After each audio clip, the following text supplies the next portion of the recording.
राजा भूदेव अंग देश के राजा थे। देश की राजकुमारी सुरभि की माँ बचपन में ही गुजर गई थी। राजकुमारी का 16वां जन्मदिन मनाने की तैयारियां की जा रही थी। राजकुमारी खिड़की पर खड़े सारी तैयारियां देख रही थी। अचानक राजकुमारी ने देखा सिपाही खतरनाक जानवरों को अंदर लेकर आ रहे हैं।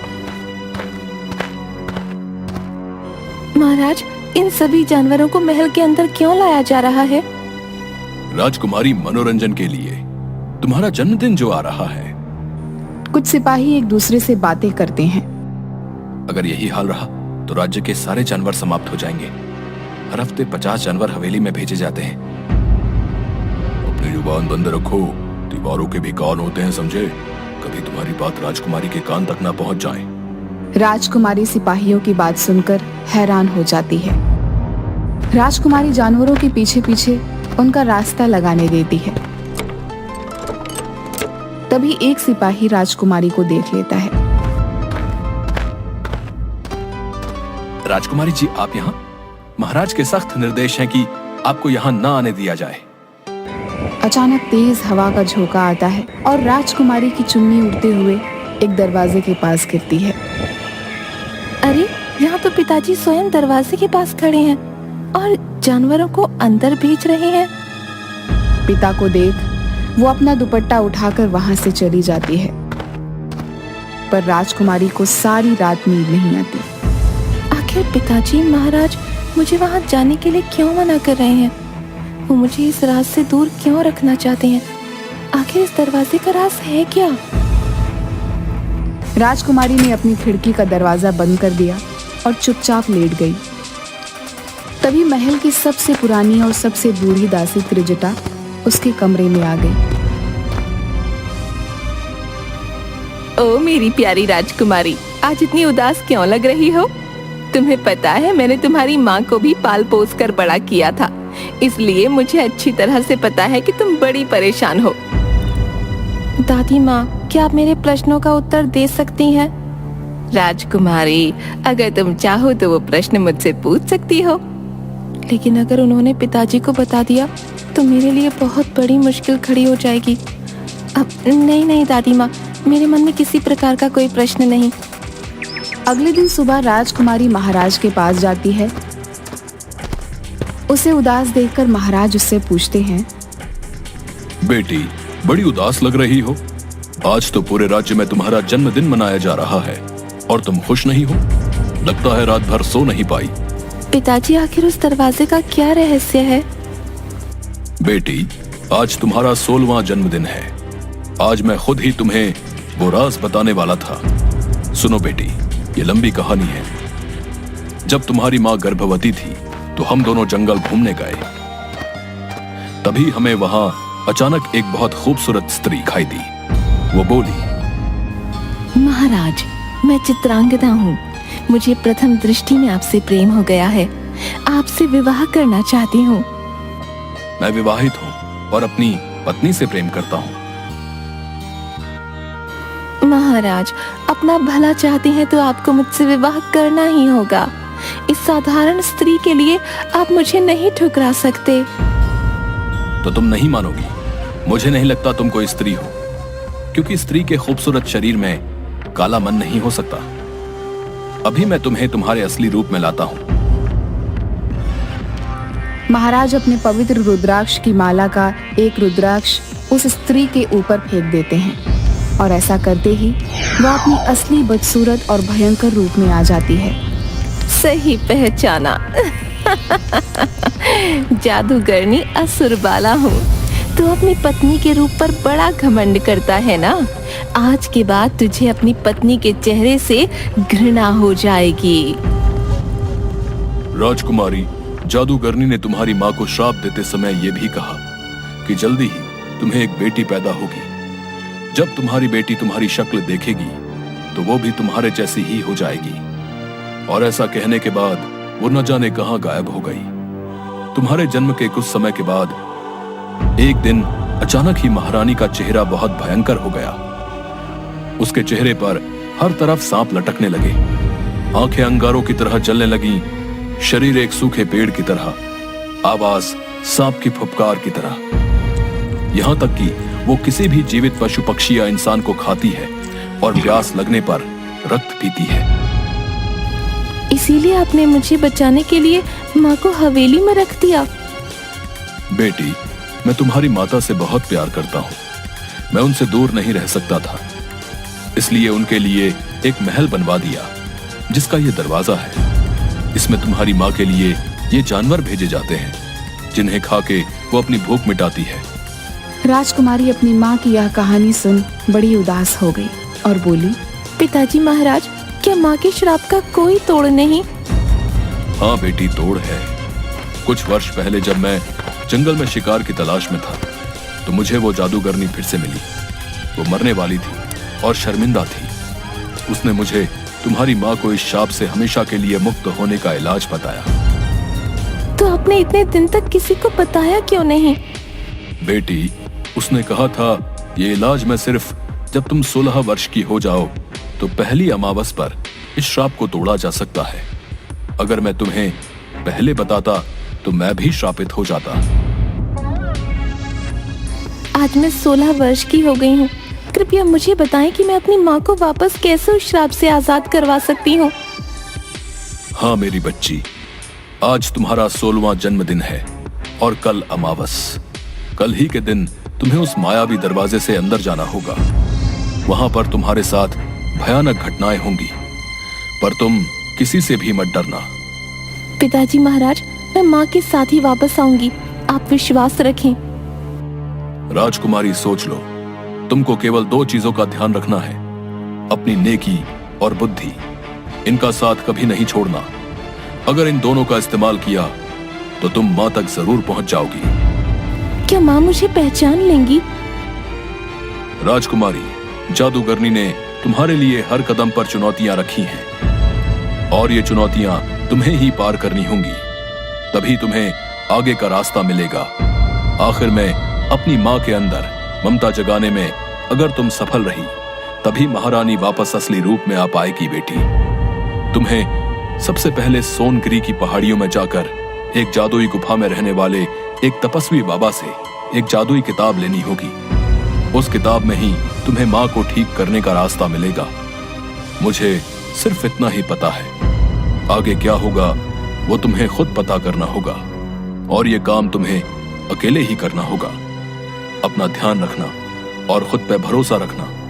ये लो, ये रुद्राक्ष की माला, ये तुम्हारी रक्षा करेगी। खुद पर भरोसा रखना बेटी। इस दुनिया में कुछ भी ऐसा नहीं जो हम नहीं कर सकते। आप चिंता मत करिए पिताजी महाराज, मैं आपकी बातों का ध्यान रखूंगी। अपना आशीर्वाद दीजिए पिताजी महाराज। इसके बाद राजकुमारी सोनगिरी की पहाड़ियों में गुफा की तलाश में निकल जाती है। थोड़ी देर चलने के बाद उसे एक तालाब दिखाई देता है। काफी थक गई हूँ, थोड़ा बैठ जाती हूँ। वहाँ एक तालाब है, वहीं जाके थोड़ा आराम कर लेती हूँ। इसके बाद राजकुमारी तालाब के पास जाके बैठ जाती है। तभी एक हिरन थोड़ी दूर पर घायल पड़ी होती है, जिसके पास तालाब से एक मगरमच्छ धीरे धीरे उसे खाने के लिए आगे बढ़ रहा था। यह देखकर राजकुमारी तुरंत उस हिरन के पास भाग के जाती है और उस मगरमच्छ के सामने जाकर खड़ी हो जाती है। तुम चिंता मत करो, मेरे होते हुए ये मगरमच्छ तुम्हें कोई नुकसान नहीं पहुंचा पाएगा। इसके बाद राजकुमारी उस मगरमच्छ को मार देती है। तभी मगरमच्छ एक सुंदर कन्या में बदल जाती है। आप कौन हैं? मैं जल की देवी हूँ। एक बार एक तांत्रिक ने मुझे इस मगरमच्छ के रूप में कैद कर दिया ताकि वो इस तालाब के जादुई जल के साथ जो चाहे वो कर पाए। ये वन कोई साधारण वन नहीं, इस वन को देवराज इंद्र ने यहाँ के राजा को दिया था तोहफे में। इस वन की हर चीज जादुई है। अब वो तांत्रिक अपनी मनमानी नहीं कर पाएगा। तुम्हारा बहुत बहुत धन्यवाद राजकुमारी। बताओ मैं तुम्हारी कैसे मदद कर सकती हूँ? इस वन में एक गुफा है जहाँ एक तपस्वी बैठते हैं। उनसे मुझे उनकी जादुई किताब लेनी है। वो किताब तो लोगों को उनकी मंजिल दिखाती है। इस उम्र में भला तुम्हें तुम्हारी कौन सी मंजिल जाननी है? जल देवी, मुझे अपनी माँ को बचाना है। एक जादूगरनी के श्राप से वो एक राक्षसनी में बदल गई हैं। उनकी मुक्ति के लिए मुझे उस जादुई किताब तक पहुँचना ही होगा। तुम्हारी वजह से इस कैद से मैं आजाद हो पाई हूँ। इसलिए मैं तुम्हें गुफा तक पहुंचाऊंगी। उस गुफा का रास्ता इसी तालाब से होकर जाता है। वहां तक सही सलामत पहुंचने में ये जलरथ तुम्हारी सहायता करेगा। मैं तुम्हारी कामयाबी के लिए प्रार्थना करूंगी। जाओ, तुम्हारी यात्रा सफल हो। इसके बाद राजकुमारी उस जलरथ में बैठकर तालाब के अंदर चली जाती है। थोड़ी देर बाद वो गुफा तक पहुंच जाती है। इसके बाद जलरथ से उतरकर राजकुमारी गुफा के अंदर चली जाती है। वहां राजकुमारी को एक छोटी सी मछली के पंखों पे एक कांटा फंसा हुआ दिखता है। राजकुमारी जैसे ही उसके पंखों से वो कांटा निकालती है। आपका बहुत बहुत धन्यवाद राजकुमारी। इस कांटे की वजह से मैं अपने अपनों से पीछे छूट गई थी, लेकिन अब मैं उनके पास वापस जा सकूंगी। धन्यवाद राजकुमारी। वैसे आप यहाँ क्या कर रही हैं? इस जगह तो इंसानों को आए सालों बीत गए। मुझे यहाँ जो तपस्वी रहते हैं ना, उनसे मिलना है। उनके पास जो जादुई किताब है वो मुझे चाहिए। जादुई किताब? वो भला क्यों चाहिए तुम्हें? ओह, तो तुम्हें अपनी माँ को बचाने के लिए जादुई किताब चाहिए। तभी छोटी मछली तपस्वी में बदल जाती है। मैं तुमसे खुश हुआ बेटी। तुम इस किताब से कोई भी एक सवाल पूछ सकती हो। उसके बाद ये किताब अपने आप गायब हो जाएगी। आपका बहुत बहुत धन्यवाद बाबा। आखिरकार मैंने अपनी पहली मंजिल पार कर ही ली है। जादुई किताब, मुझे बता, मैं अपनी माँ को उस जादूगरनी के श्राप से कैसे आजाद कर सकती हूँ। इस श्राप से मुक्ति तभी मिलेगी जब कोई जंगल की आत्मा की मणि को महारानी के माथे के बीचों बीच लगा दे। इससे महारानी अपने असली रूप में आ जाएगी। इसके बाद राजकुमारी उसी जलरथ में बैठकर वापस आ जाती है।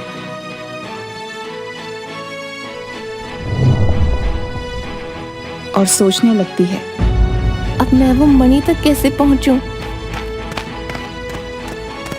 राजकुमारी को वही हिरन दिखता है जिनके प्राणों की रक्षा राजकुमारी ने उस मगरमच्छ से की थी। आप इतनी उदास क्यों हैं? तुम भी बोल सकती हो। आप भूल गईं, ये वन जादुई है। यहाँ सब बोल सकते हैं। इसके कण कण में जादू है। सब जादू है, हर जगह जादू है। आप इतनी परेशान क्यों हो राजकुमारी? मुझे अपनी माँ को बचाना है, इसलिए मुझे वन देवी की आत्मा से निकली मणि की जरूरत है। पर समझ नहीं आ रहा कि वहाँ तक कैसे पहुँचूं। मैंने तो कभी माँ को देखा तक नहीं है। न जाने कैसी होंगी वो उस हालत में। काश मैं अपनी माँ को बचा पाऊं।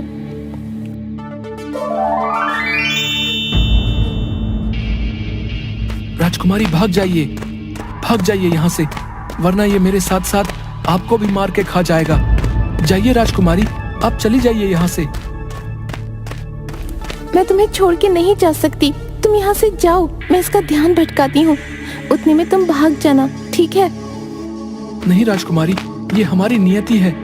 हमारे जन्म लेते ही मौत हमारा पीछा करने लगती है, लेकिन आपको अपनी माँ को बचाना है। आप जाओ यहाँ से, मैं इसका ध्यान भटकाता हूँ। मैं एक क्षत्रिय हूँ। इस तरह पीठ दिखा के भागना हमारे खून में नहीं है। इस दानव का मैं वो हाल करूंगी कि आज के बाद किसी को नहीं खा पाएगा। इसके बाद राजकुमारी उस दानव से लड़ने लगती है। काफी देर तक लड़ने के बाद जैसे ही राजकुमारी अपनी तलवार से जैसे ही मारने वाली होती है, तभी उन दानवों की आंखों में आंसू आते हुए देख लेती है और थोड़ी देर में एक छोटे से दानव को देख लेती है जो कि उसी दानव का पुत्र होता है। ये देख राजकुमारी रुक जाती है और उन्हें जाने देती है। आज के बाद इस तरह का नुकसान किसी को नहीं पहुंचाना। जाओ, वहाँ तुम्हारा बच्चा तुम्हारी राह देख रहा है। आपने उसे क्यों जाने दिया राजकुमारी? मैं एक बच्चे को उसकी माँ से अलग नहीं कर सकती। आज जब खुद तरस रही हूँ तो भला यही दर्द मैं किसी और को सहने कैसे दे सकती हूँ? तुम सच में बहुत दयालु हो। तुमसे मिलना मेरी खुशकिस्मती है राजकुमारी। तुम भी कैसी बातें कर रही हो। चलो अपना ध्यान रखो, और हाँ, ध्यान से देखकर बाहर निकलना, समझी? मैं चलती हूँ, अभी लंबा सफर तय करना है। वो तो ठीक है, लेकिन अगर तुम चली गई तो ये मणि कौन ले जाएगा? मतलब? तभी हिरन वन देवी में बदल जाती है। मैं तुम्हारे आने का उद्देश्य पहले से ही जानती थी, लेकिन मैं देखना चाहती थी कि तुम मेरी आत्मा मणि लेने के लिए काबिल हो भी या नहीं। ये सब एक छलावा था तुम्हें परखने के लिए। मुझे पहली बार अपनी आत्ममणि देने में खुशी हो रही है। तुम अपने उद्देश्य में सफल हो, मेरी यही दुआ है। मैं बहुत प्रसन्न हूँ तुमसे। लो, ले जाओ इसे। तभी वन देवी अपनी शक्तियों से अपनी आत्ममणि को राजकुमारी को दे देती है। आपका ये एहसान मैं कभी नहीं भूलूंगी वन देवी। जाओ पुत्री, काम खत्म होने के बाद ये पुनः मेरे पास लौट आएगी। अब जाओ, देर मत करो।